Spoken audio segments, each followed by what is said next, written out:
NAB قوانین میں ترامیم کے بعد پاکستان ملزمان کی جنت بن گیا۔ اسحاق ڈار کی بھی عید ہو گئی۔ 7 اکتوبر سے قبل پاکستان آنے کے لیے پرتول لیے۔ احتساب عدالت نے بھی اسحاق ڈار کے دائمی وارنٹس معطل ہونے کا تحریری فیصلہ جاری کر دیا۔ وارنٹس معطلی پر نیب کا اعتراض بھی سامنے نہیں آ سکا۔ نیب قوانین میں ترامیم کے بعد پاکستان میں ملزمان من مانی کے لیے آزاد۔ سنگین کرپشن کے ملزمان آزادی سے گھومنے لگے۔ رہنما نون لیگ اسحاق ڈار بھی کرپشن کیسز سے بے فکر ہو گئے۔ 7 اکتوبر سے قبل پاکستان آنے کے لیے پرتول لیے۔ میڈیا سے گفتگو میں واپسی کا عندیہ دے دیا۔ خیال ہے کہ شاید میں اگلے ہفتے کے اینڈ پہ چلا جاؤں، اگلے ہفتے کے اینڈ تک چلا جاؤں۔ تو کورٹ ہم نے جو کہا کہ جی آپ ہمیں کہیں، انہوں نے ہماری اپلیکیشن کو ایکسیپٹ کیا، ریزنز کو مانا اور ہمیں کہا جی ٹھیک ہے پھر ہم اس کو معطل کرتے ہیں، لیکن آپ پھر 7 اکتوبر تک جوائن کر لیں۔ ہم نے خود بھی 2 ہفتے کہا تھا، ہم نے کوئی مہینہ وغیرہ نہیں مانگا تھا۔ پاکستان میں قوم کا پیسہ لوٹنے والوں نے من مانی قانون سازی کر کے خود کو قانونی تحفظ دے دیا۔ احتساب عدالت نے بھی اسحاق ڈار کے دائمی وارنٹس معطل ہونے کا تحریری فیصلہ جاری کر دیا۔ فیصلے کے مطابق اسحاق ڈار 7 اکتوبر کو ٹرائل کا سامنا کرنے پیش ہوں۔ انہیں یہ موقع دیا جا رہا ہے۔ 7 اکتوبر تک اسحاق ڈار کے وارنٹس پر عمل درآمد معطل رہے گا۔ یہ بھی کہا گیا ہے کہ فیئر ٹرائل اور قانونی پروسیسز کا بنیادی حق ہر شہری کو حاصل ہے۔ اسحاق ڈار کے وارنٹس معطلی پر نیب نے بھی کوئی اعتراض نہیں کیا۔ مفتاح آئے، اسحاق ڈار آئے، نواز شریف بھی آئے، لیکن صرف الیکشن کروائیں جسے عوام چاہیں وہ آئے۔ شیخ رشید کہتے ہیں کہ ملک بدترین اقتصادی بحران سے دوچار ہے اور یہ امریکہ کے سیر سپاٹوں میں مصروف ہیں۔ بھائی اقتصادی بحران سے گزر رہے ہیں، ان سے یہ حل نہیں ہو رہا ہے، یہ وہاں سیر سپاٹے کر رہے ہیں، 15 20 دن تک ہزاروں ڈالر کے کمروں میں رہ رہے ہیں۔ ان کو خرچہ بچا لیتے، کچھ امداد ہو جاتی۔ یہ سب ٹوپی ڈرامہ کر رہے ہیں۔ مفتاح بھی آئے، اسحاق ڈار بھی آئے، نواز شریف بھی آئے، صرف الیکشن کرائے تاکہ لوگوں کی جان چھڑائے۔ جو قوم فیصلہ کرے اس پہ شفاف الیکشن کے بعد عمل درآمد ہو جائے۔ اسلام آباد ہائی کورٹ نے پی ٹی آئی کی جانب سے تعزیرات پاکستان میں بغاوت کی دفعہ 124 ایک کالعدم قرار دینے کی درخواست مسترد کرتے ہوئے خارج کر دی۔ عدالت نے درخواست گزار شیریں مزاری کو ہدایت دی کہ قانون سازی پارلیمنٹ کا اختیار ہے، آپ کو پارلیمنٹ جانا چاہیے، عدالت مداخلت نہیں کرے گی۔ اسلام آباد ہائی کورٹ میں دفعہ 124 ایک کو کالعدم قرار دینے کی درخواست کی سماعت۔ عدالت نے ریمارکس دیے کہ قانون سازی پارلیمنٹ کا اختیار ہے، آپ کو پارلیمنٹ جانا چاہیے۔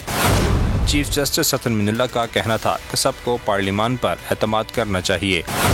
اسلام آباد ہائی کورٹ بغاوت کے مقدمات غیر قانونی قرار دے چکی ہے۔ عدالت نے بغاوت کی دفعہ 124 ایک کالعدم قرار دینے کی درخواست پر فیصلہ محفوظ کر لیا تھا، جسے آج جاری کیا گیا ہے۔ عدالت نے بغاوت کی دفعہ 124 ایک کالعدم قرار دینے کی درخواست مسترد کرتے ہوئے خارج کر دی۔ پیچھے رہنما شیریں مزاری نے اپنی درخواست میں موقف اختیار کیا تھا کہ اظہار رائے کی آزادی سلب کرنے کے لیے دفعہ 124 سے استعمال کی جا رہی ہے۔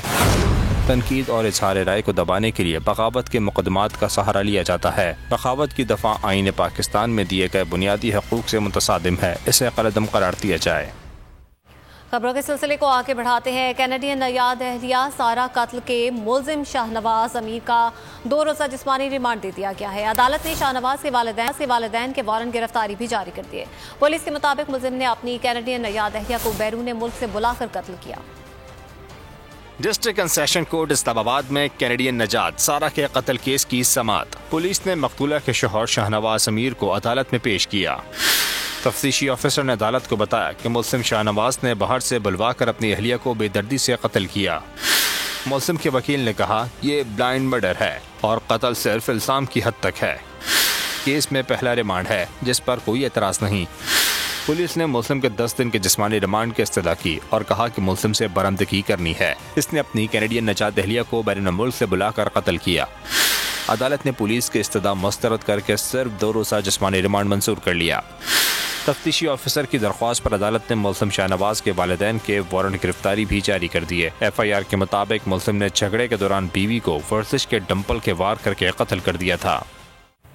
کراچی سے خبر شامل کرتے ہیں جہاں پر جناح سندھ میڈیکل یونیورسٹی میں پروفیسرز پر طالبات کو ہراساں کرنے پر طلباء سراپا احتجاج ہو گئے ہیں۔ طالبہ کو ہراساں کرنے کے الزام میں ٹیچر پر طلباء نے تشدد بھی کیا۔ طلباء نے واقعے کے خلاف احتجاج کیا ہے۔ یونیورسٹی انتظامیہ نے معاملے کی تحقیقات کے لیے کمیٹی قائم کر دی۔ کراچی میں جناح سندھ میڈیکل یونیورسٹی طالبات کو ہراساں کرنے پر طلباء سراپا احتجاج نے ایک ٹیچر پر طالبات کو ہراساں کرنے کا الزام لگایا۔ طالبات کا الزام تھا کہ انہیں ناسیبہ میسیجز کیے گئے۔